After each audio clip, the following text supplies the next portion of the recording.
Welcome to another fun episode of Photoshop Party, and today we're lucky enough to have Mr. Jim Trapp joining us as our guest speaker. Jim has his Professional Photographers of America Master Photography degree, Craftsman degree, Certified Professional Photographer. He's the first Vice President, Professional Photographers of California, and is a PPC, Professional Photographers of California Master Photographer.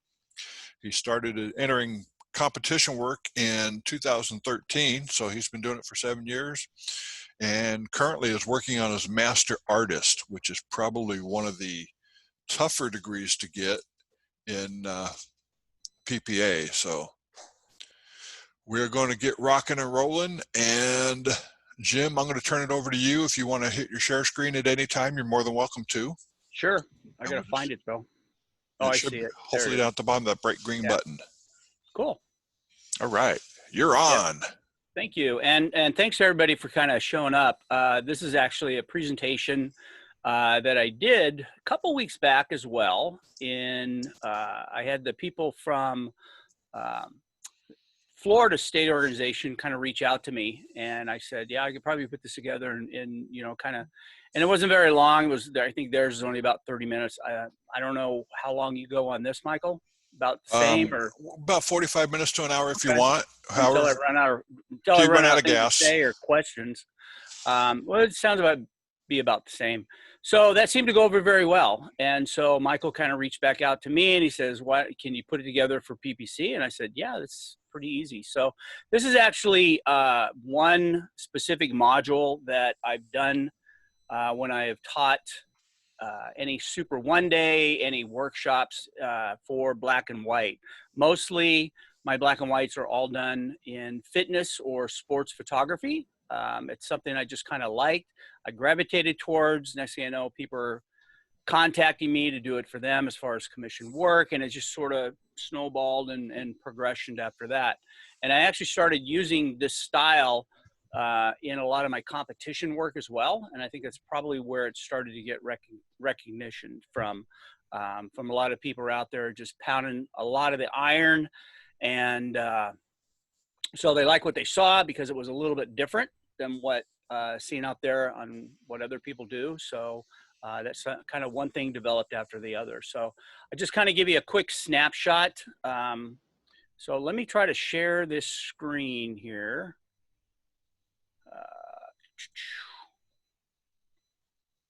There. All right. Can anybody see the screen? Not yet. Okay. So let me see screen share. Host disabled, participant screen share. Try it again. Okay. Screen. Okay, let me see what I'm doing here. I've never done it. Okay, share. I think I've got it. There. Hot dang. Cool. There, we got it? We got it. Cool. So I'll just kind of keep talking along here and everything. And if questions do pop up, be so kind, I guess, to enter the questions in the chat box. Michael will rifle those back to me and we'll kind of answer them along the way. So if everybody's kind of cool with that. So this is an image that I actually captured. I'm trying to remember where I caught it at. Oh, down in Southern California when I did, when I spoke at, I believe, Channel Islands. So I just selected this one at random because it pretty much will represent something that I would be doing. So in this situation, when I first brought this up, I'm going, wow, that is one wrinkled background. But I actually photographed it knowing that it would be wrinkled. That's a different way I can show how to get rid of those. But being that what is made, so let me reduce this down out of my way here. There we go. So what I've done is already kind of preset this up to save some time. What I do is I use Nick filters to kind of go ahead and give me that starting point. There's several ways you can kind of do this. You can do it with a levels adjustment, and I'll show that as well. You can actually create, the basis of this even in Lightroom and bring it forward into into Photoshop if you wish. There's a couple different ways to achieve it. So what I do here is I just start with the raw file itself. I will go into the camera raw filter. Let me jump down here. I'll go into camera raw filter here.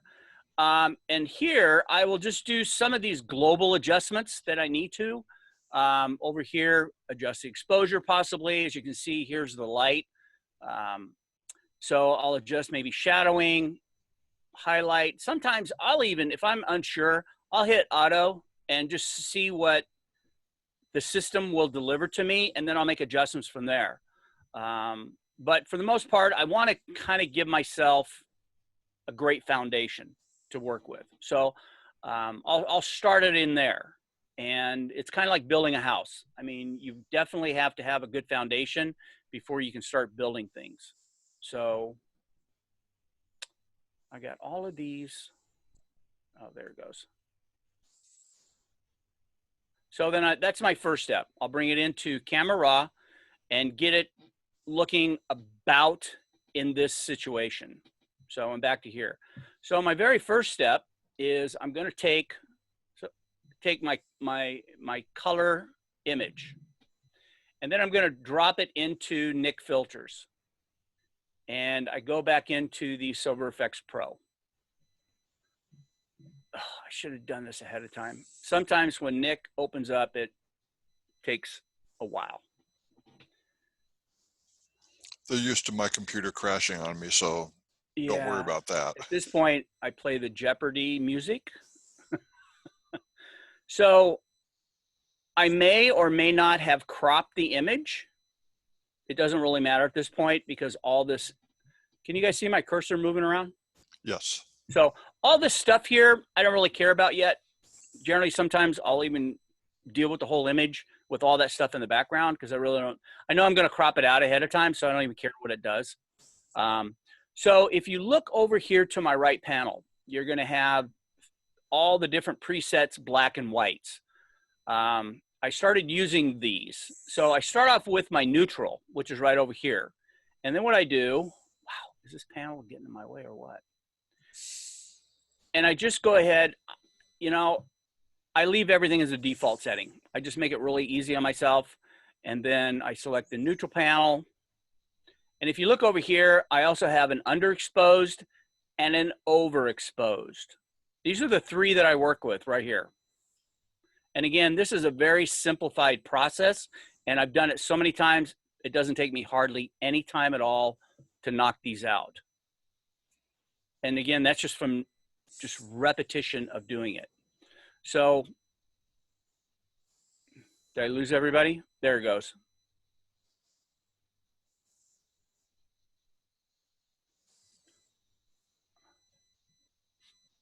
So then, of course, it's going to make an extra one that I don't really want. I'll get rid of that in a minute as soon as it gets done. Okay. So here, it actually brought forward the image on that. It will automatically add a mask on this. That's kind of the way the design of the software was. So I think I removed this. So there it is. No, that's not it. Hang on. There we go. So when it does, I'm going to delete that. So when it does that, what you want to do is flip the mask. And the control on that, now I'm a Windows guy. So for PC, I don't know your language yet. So you kind of have to work with this. For Windows, it's Control I, and I think with Apple is Option. Is that right? Command I. Command I. So Command I. So that's it. And I flip every single one of those. So what I've done here is I've set up 3 layers.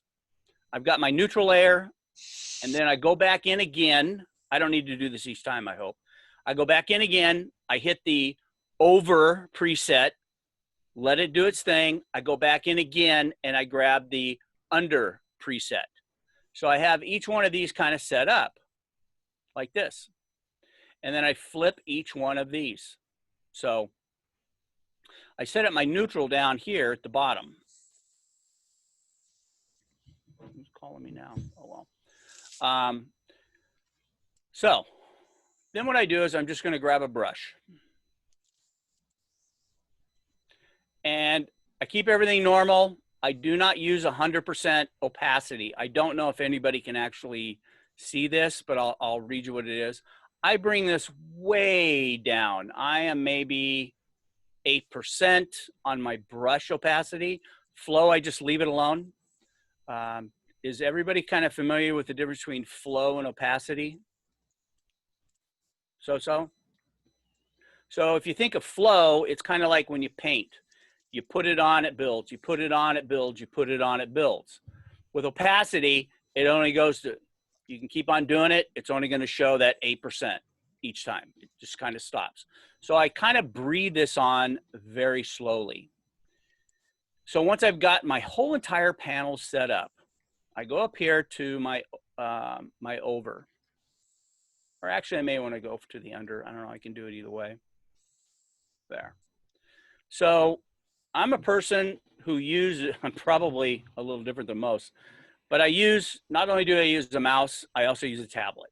And I use a tablet really for detailed work, which is, it's the best for that. But a lot of times I will literally have my hand like this. So I have the mouse and then I have the pen. And this is kind of how I work. For other people, I know they swear by the tablet. That's perfectly fine. This is just how I do it. I find that the mouse is actually like 3 or 4 times faster. So if I'm doing production work, I'm all about the mouse. Like if I'm doing weddings, editing, bulk edits on those, I'll knock them out with a mouse and no problem. There's no way I would try it with a tablet. It's just my own style. So what I'm going to do is I take a look at my subject, and let me open that up a little bit. I got a 1 pixel. Everybody kind of see what I'm doing? So the other part, when I get ready to do this, what I always found is that I always had to use my magnifier tool. I had to zoom into the image and I had to zoom out. And every time I would get going on some really strong detailed work, I would go ahead and zoom back out. And then I would look at the image thinking, wow, that is way overdone. And then I'm reinventing the wheel. So what I do is I split my screen. So I go up here into Windows, I go to Arrange, and I go down to New Windows. And it's just going to jitter a little bit. So it's kind of setting it up. In other words, what it did, it kind of put one in back of the other. And then I go back up into Windows again, I go to Arrange, and I go 2 up vertical. So what this is allowing me to do, I can select either the left or I can select the right. I'm very, I do the same thing each and every time. So if you look at the very top here, this is highlighted, the other one is not, which means this window is active, this one is not. So if I now take my magnifying tool, I generally get an aha moment at this point, and I start bringing this up. This is where I can get into my detailed work, and I can visually go over here and see exactly if I've overdone it. Does that make sense to everybody? So again, these are just, I'll be honest with everybody that I didn't invent any of this stuff. What I've done over the number of years, I've taken bits from this and bits from that and pieces here and pieces there, and I put these all together from many photographers, and I've developed kind of what I do. So I think nothing really new has ever been invented in this planet when it comes to photography. So we all kind of do that, and this is exactly how I do it. Jim, can you show what you did again to get the second window? Yep.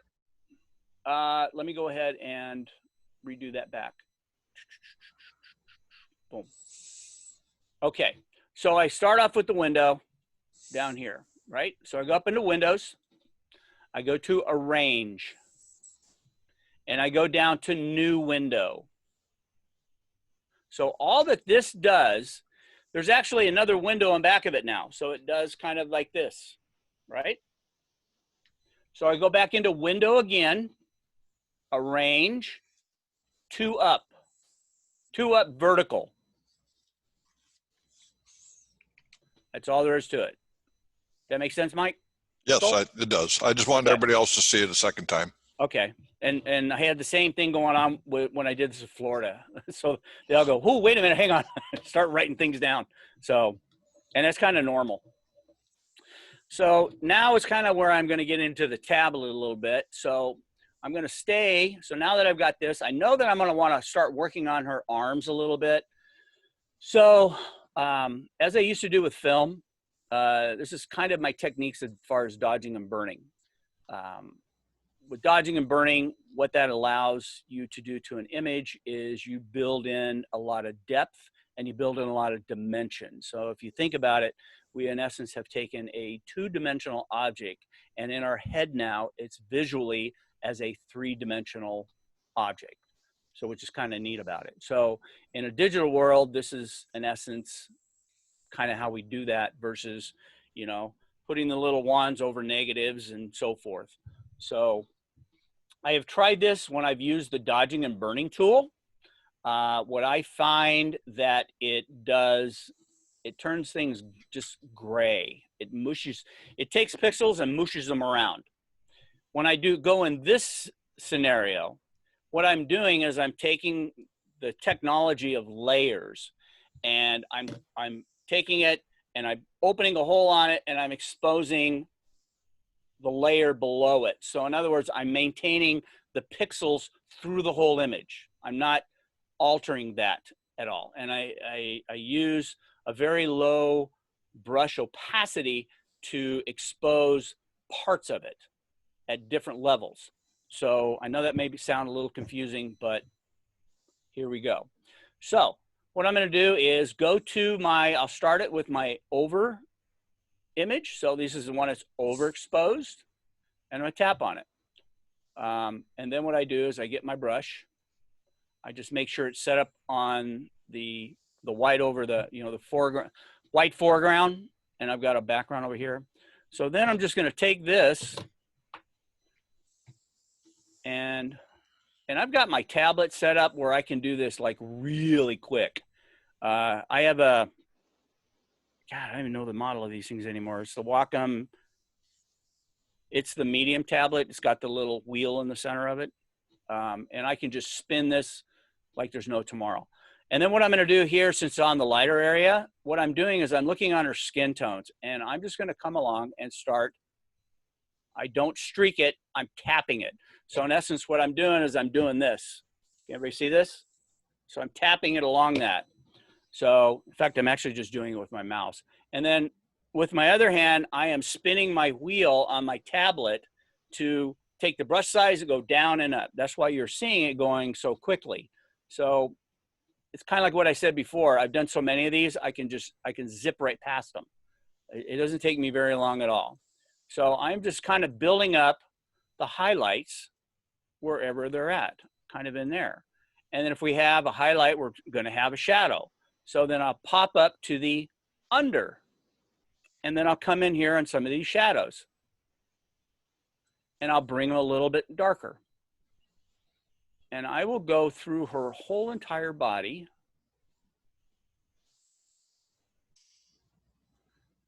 You see how that's bringing it out on the left hand of the screen? And if I look over here to the right, it's way too much. Way, way too much. And if that's the case, just flip it and go back over it again. Back over it and bring it down.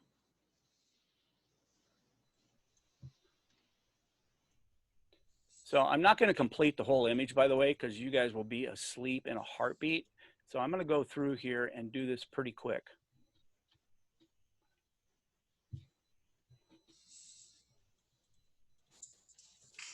And if you look, I don't know if you can see it over here in my mask, you'll start to see where she's appearing a little bit.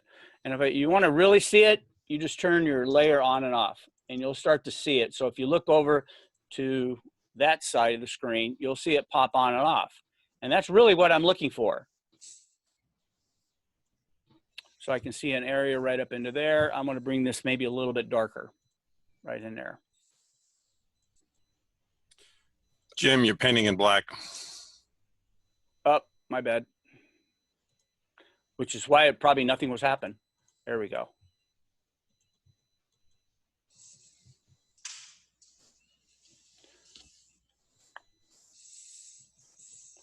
So again, and you see how she's starting to pop now. So what I do is I'm going to go through her whole entire body piece by piece. Like when I get to the chest area, especially on ladies, I mean, we want to accent this a little bit, but not a whole lot.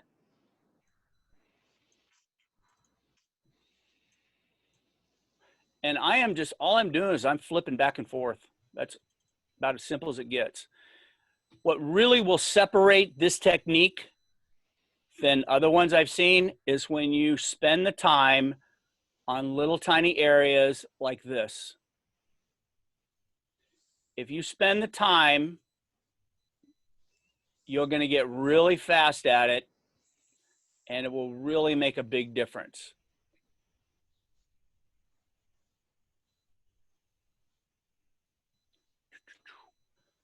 Do you ever notice how boring it is to watch somebody do these demonstrations on Photoshop? It's like you're just kind of watching it going, okay, move on, dude. That's why I don't want to spend a lot of times you guys just watch me do this, because even I'll kind of fall asleep. So here, I'll just kind of darken her up a little bit right into there. And again, if you look over at her throat, you'll kind of see where it's starting to pop a little bit. And it's building in that definition.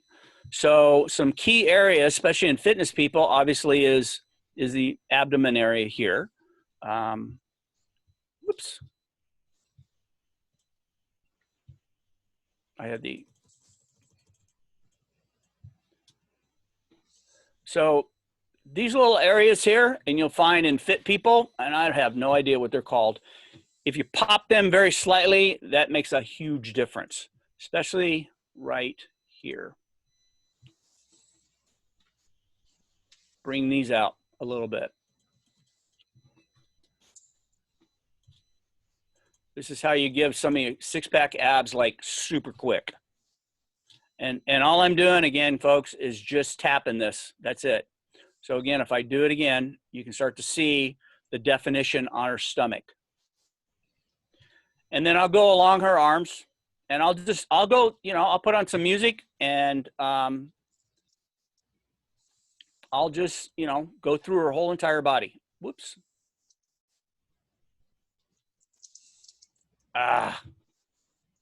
Sorry about that. Any questions on this so far? One of the questions, can you,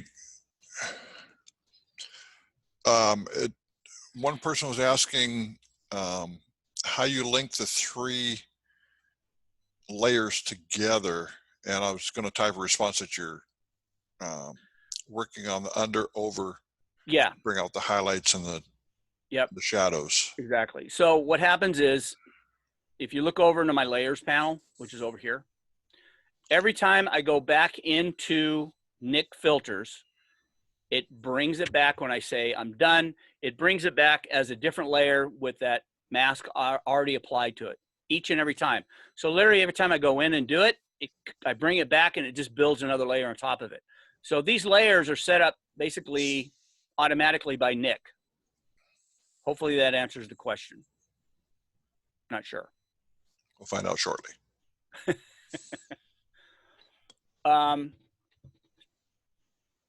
These little areas you see right in here on her, I don't really care how fit somebody is. That's probably muscle. If it was me and I was using it as a competition or a client, I would bring that in, and I just simply use Liquify on that. And Mike, I think you've got some videos on how you were using Liquify already. That's a real simple fix in Photoshop on that right there. But that's an area I would have done prior to even coming into this. I just happened to look down and see that she had it. With that Liquify filter as well, what I would have probably done, I may have popped her arms out a little larger, not a whole lot. Definitely this seam of the muscle I would have popped this seam of the muscle out a little bit and given just a little bit. These bodybuilders and fitness people, they spend an inordinate amount of time in the gym. And so I mean, I want to give them, I really want to make them feel good about what I'm doing for them. So I pop it just a little bit. You can get a little crazy. It's just enough to kind of help build that definition. That's all. So let's say she is completely done. When I first started doing this, it would definitely take me several hours. I'd go through it. Anymore, I'm done with an image less than an hour. I will just go right through it. For a competition style image, I will spend a lot longer time doing that. It's just kind of the way I roll. So let's say she's completely done now. So I'm going to consolidate these windows back. So again, I come back up into Windows. I go into Arrange, and I go Consolidate All Tabs. Click on it, and there she is. So she's back, kind of the way it was. So let me scooch this down a little bit. Boom. So since she's done, what I'm going to go to my top layer. And then what I'm going to do is I'm going to create what's called a Stamp Visible Layer. What a Stamp Visible Layer does, it takes this whole entire layers, and instead of, it's kind of a reversal of flattening a layer.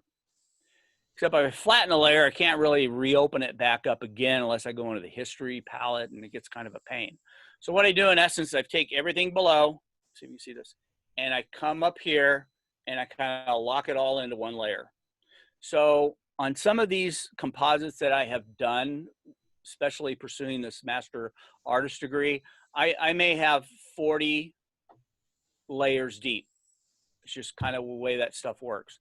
So if all of a sudden I'm going in here and I'm into 40 layers and I discover that I have a mistake, I don't have to reinvent the wheel. I literally can just pull sections away and start building from where it is. So it's kind of a nice thing to know about when you need to use it. I may have do them a little bit more than probably I should, but I do.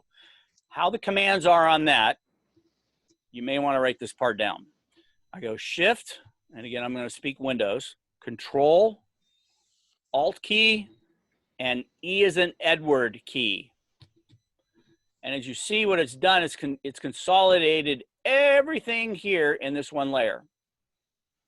So if I do anything to these layers down below, nothing will happen. It's all still locked in up to here. So if I did see something I needed to do, I'm going to have to take this layer and just throw it down to my trash can. Now I can make any changes here, and then I have to go back and recreate one again. So some of you might be asking, why am I doing that? Because now I can move forward to my next step. That's all it is. So normally you'd be going, okay, what am I doing? Flatten the layer and charge ahead. So once it's here, so what I've done is now I'm going to take this, I'm going to go back into the, actually I'm going to create 2 layers of that. Real simple, just copy it. That's a Control J is the command on that. I'm going to work with this layer here. And I'm going to take this into my camera raw filter again.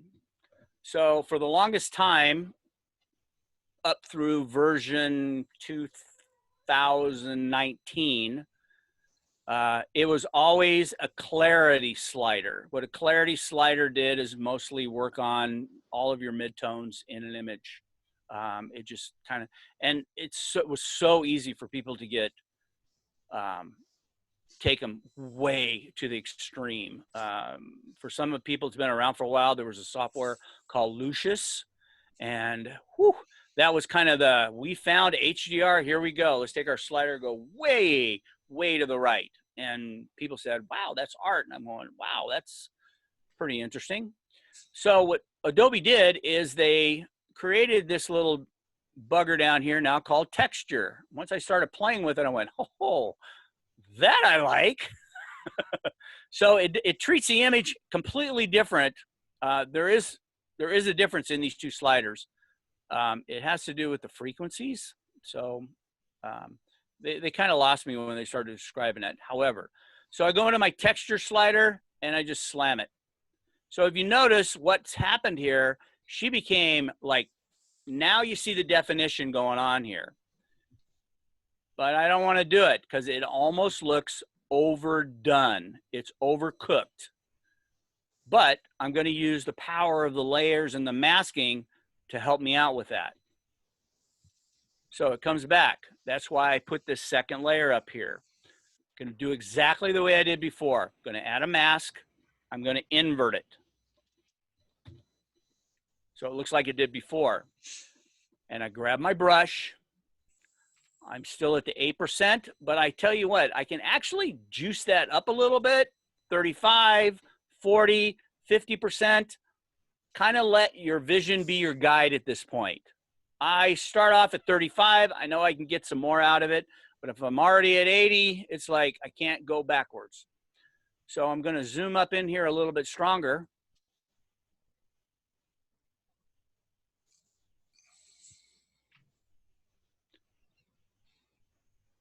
Hang on a minute. I'm going, why isn't she in black and white?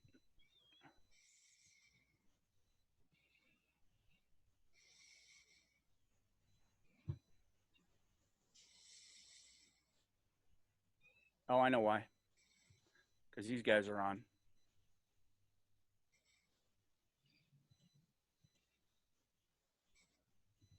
Your neutral needs to be in white. Oh, that's right. That's right. There we go. Okay. So now I'll go back up in here. I'll do that stamp visible layer again. And there we go. I'm going to take that again quickly up back into my camera raw. Come on, baby. Take that. And I'm back. And there we go. Okay. Sorry about that, guys and ladies. All right. I'm going back up into my brush. I can split the screen, but I've done it enough to where I don't really need to at this point. So I get a big enough brush on this. That was the mask. And then that might be a little too much. 18%. So again, now I'm going to tap it again. I'm tapping it. See how her stomach's coming out? So what I don't want to happen is that I start affecting the garments that she's wearing. I don't want that. I don't want that to be the area that things are getting noticed. The same with this weight. I don't want that to happen to that as well, nor do I want it to happen to the background. I only want it to happen to her and the skin. But you see, it's coming out pretty good. Be careful on the chest. Definitely on the arms. And I could probably go up a little bit more on this in terms of my opacity, just so you can see the difference. So what I want to do is I want to center on areas that I want her to pop. The abdomen area is a definite. And all I'm doing, I'm just taking my mouse and I'm tapping on it. That's it. Now. So are you hitting both the highlights and the shadows when you're doing that? Yeah, well, actually, if you remember, what I'm doing is I'm exposing the textured layer. So you're painting both areas at the same time? Uh-huh. Okay. Because my first steps, I would have already highlighted all my shadows and highlights. They would have already been done. So what I'm really doing is now I'm giving that punch on those, where it really starts to pop. And that's kind of how a lot of my images have been described, that the black and white pops. So, and that's kind of where I'm giving it right now. But if you noticed what's going on, let me show you. Boink, boink. Get the idea? So the other thing you need to kind of keep in mind a little bit, I also will do this to her hair, but not all over the place. I only do it in certain little areas. Just enough where you can see it provides that definition. So if you look at her hair, see how it's changing? The eyes just a bit. I mean, that's like really quick, and the same with the lips. Now she has a pretty kind of I'm going to kick booty kind of a feel, and that's really what I was looking for. And I kind of want to maintain that. However, I do have to keep in mind that she's a female versus a male. So the female, I still want to, and I got nailed on this in one competition, is that we still want to maintain kind of a femininity about her. So I really won't go in here hot and heavy on this technique in her face. I'm dropping it way down. I'm at 10%. So just a little, highlight the cheekbones, maybe into there, her nose just a pinch, just a little bit, just enough to give it a punch, but not much more than that. So that's really a kicker on how this does it. So again, here I go again. I'm going to hit that stamp visible layer. So it's a Shift Control Alt E again. And I'm going to give it one more. I'm going to copy that layer again. Boom. And now I will take it kind of my last step. I'm going to add kind of a vignetting to it, because if I look at it, I mean, it's a lot of real estate around her, and I really want the focus. When I want somebody viewing this image, I want them dead center right here. And how I get some of that is I'll add in vignettes, and there's about 1 million ways to do vignettes, and this is kind of a real simplified version how to do a vignette my way. I go up into the gradient tool, and I don't do much more than I do bring it in very gently into these, kind of into here. I definitely will bring it below her.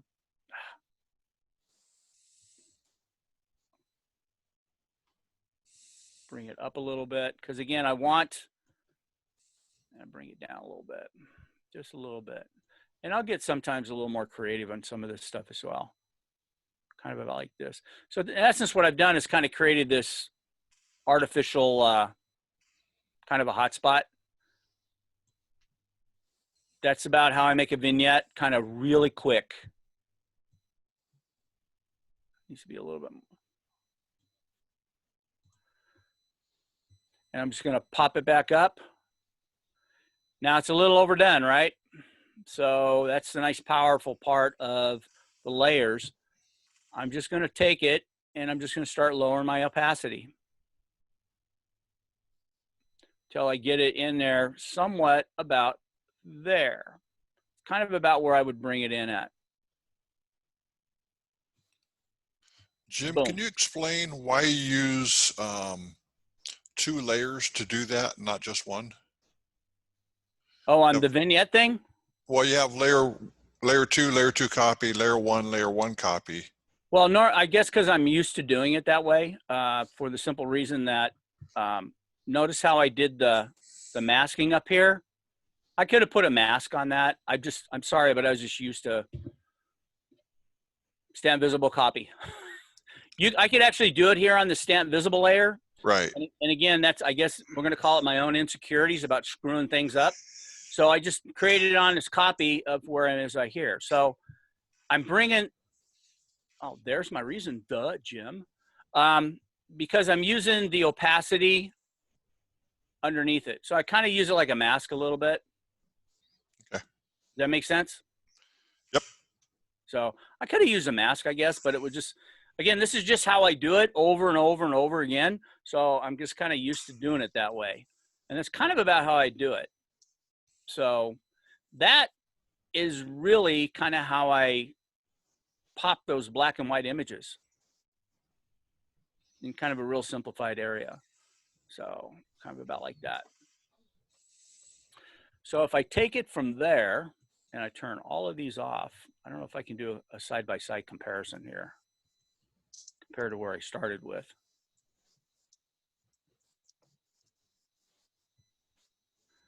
So that's kind of where I ended up at, and that's kind of where I started from.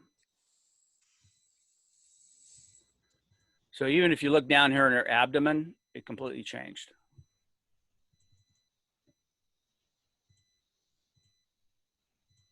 Everybody seeing that difference? And again, a lot of these changes, they don't have to be like super shift. It can be, I like things that just kind of gently bring it in. So that's how I do my black and white stuff. Okay, does anybody have questions? I think there's a question about when you cropped it, nobody noticed it being cropped at that time, taking out the light and stuff. Oh, it's because I already had it cropped. I didn't flatten it as a crop. So Photoshop, when you take it into Camera Raw, is going to read the original file unless I commit to it. Okay. So what you saw in Camera Raw with the light in there is probably how I photographed it. Or I may have cropped it a little bit in Lightroom and brought it into Photoshop. It's what I left over. But the cropping is like really simple. Yeah, square crop. Other questions? On this image here, yeah, square crop kind of, it keeps the viewer centered straight into which is where she's at. For this image, square works very well. So. Okay, thank you. Mm-hmm. Any other questions out there? Now is the time to jump in. Going once. There's something there. Okay, there's one. How would you use increased contrast? Yeah. Well, what I'm doing, excellent. The overall way that I do it does increase the contrast itself. So the contrast is really just a difference between, your lights and your darks. So I don't want a real heavy contrast, what you would think of as a heavy contrast, like you would see in Camera Raw. See, if I took this and I took contrast, it's going to look really that. It gets, and if I lighten it up, by the way, this is what's referred to as muddy, if you ever heard that term. And this is overdone. So I suppose you could kind of tweak it a little bit if you wanted to bring in maybe the darkness of the background. It's not kind of a direction I would want to head in, but I'm sure you could play with it. I find that this texture slider gives me exactly what I need to do. That I see, even just doing this little bit just really takes her muscles and just gives it that beautiful popness of it. So even on this clarity slider, I mean, it's not, ugh. So does that answer a question that they had, I guess? I believe it does. Okay. And again, folks, she's not completely done the way that I would do her. I'm trying to remember if I actually have one of hers completed. If not, I might be able to finish this up and show you exactly my end result. And I can post it on the PPC site. And if you worked this in black and white, could you then see the improvements if you decided it should be a color image? I make that decision before I've even photographed her. I would lean a fitness towards black and white for the simple reason that I think it tells the story better. And again, these are my own opinions. It tells the story better, and I'm able to pop her stronger. When you take an image and you remove the color out of it, the color sometimes can be distracting. For instance, in this image here, what color did she even have on that? Because I tell them what to wear. It was black. So sometimes if she comes in and she has a red kind of a gym bra, I'm going to want her to wear that, because in black and white, that's going to go to deep darkness. See, if I was going to be photographing this for a competition, I would have done something completely. In Photoshop, I would have changed out her pants. I would have just made them black. And I'd done that in Photoshop.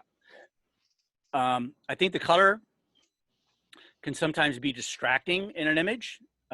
If you're trying, what's the word I'm looking for? If I'm trying to achieve this effect, I think visually it's a lot more effective in black and white versus color. And again, that's my opinion. But if this is also for a, maybe, and I've had this happen to me before, where I was approached by a gym to start doing these type of photos for their inside of their gym, and I use Bay Photos Exposer to print those on. So what they're doing is they're trying to show before and afters. So I was using these techniques. I was showing the color. It's like those diet TV commercials where they show the before and after. It's kind of like what I was doing. So the black and white just screamed, and I was showing the before color. So cool. But I would have made that decision prior to even photographing her. So, but again, that's one of those artistic kind of decisions that people make. I would have. So, but that's kind of a tough one because I've been doing this for a long time, and that's how my head would see it, and I would go in that.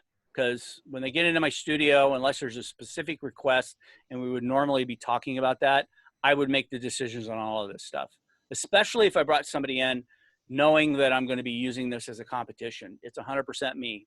It's nothing about them. They are my model. Then they'll do what I need them to do. So. And another question just came up. Is there a reason why you're using Nik to do the black and white versus using Camera Raw? You can do it. Again, if you remember the beginning of this, I said there's several different ways to achieve this. You can use Camera Raw. Just take your exposure filter, go up, create a layer, take the next one, create it. I use Nik because I found it to be quick and fast, and no other reason than I just use it. They've been playing with that Silver Effects software for many, many years, and they have dialed it in. So when they say an over and an under, I know that's probably one stop over and one stop underexposed. So when I use like a Camera Raw filter or something, I'm kind of guessing at it.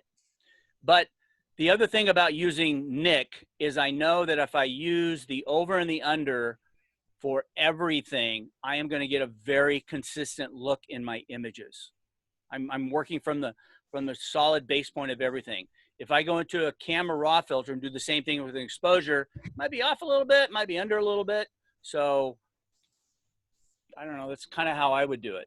Now, you can kind of do the same thing with the layers, adjustment layer. So if I take this, my top one here, and I take an adjustment layer like this, all I'm going to do here is take this and go up, to there. And I take it, and that's one. And then I'm going to add another one. And I'm going to go down with it. There. There's my two layers. And again, I'll just invert those. That's another way to do it. So it doesn't give me that consistency of the images. You know, again, I may hit the mark just right or not, but I played around with this one day and I said, I can kind of do that as well. So I figured I would show people this if they didn't want to go out and spend the money for Nik. I find it very useful when I did, but that is another way to get around this. You can use a levels adjustment. So hopefully that answered that question. I believe it did. Perfect. Any other questions out there? If you want to scream them out, go ahead and scream them out instead of typing them out. Going once, going twice. Cool. Well, thank you, Jim. Great class. Learned a bunch. My pleasure. My pleasure. And hopefully we'll be seeing you again shortly. Yep. Maybe have you do another class for us. Yeah, we'll just figure out a subject, or if people kind of have different areas. Is there another question popped up? Oh, they're just thanking you. Oh, very welcome, guys. Thank you. Absolutely. Thank you, Jim.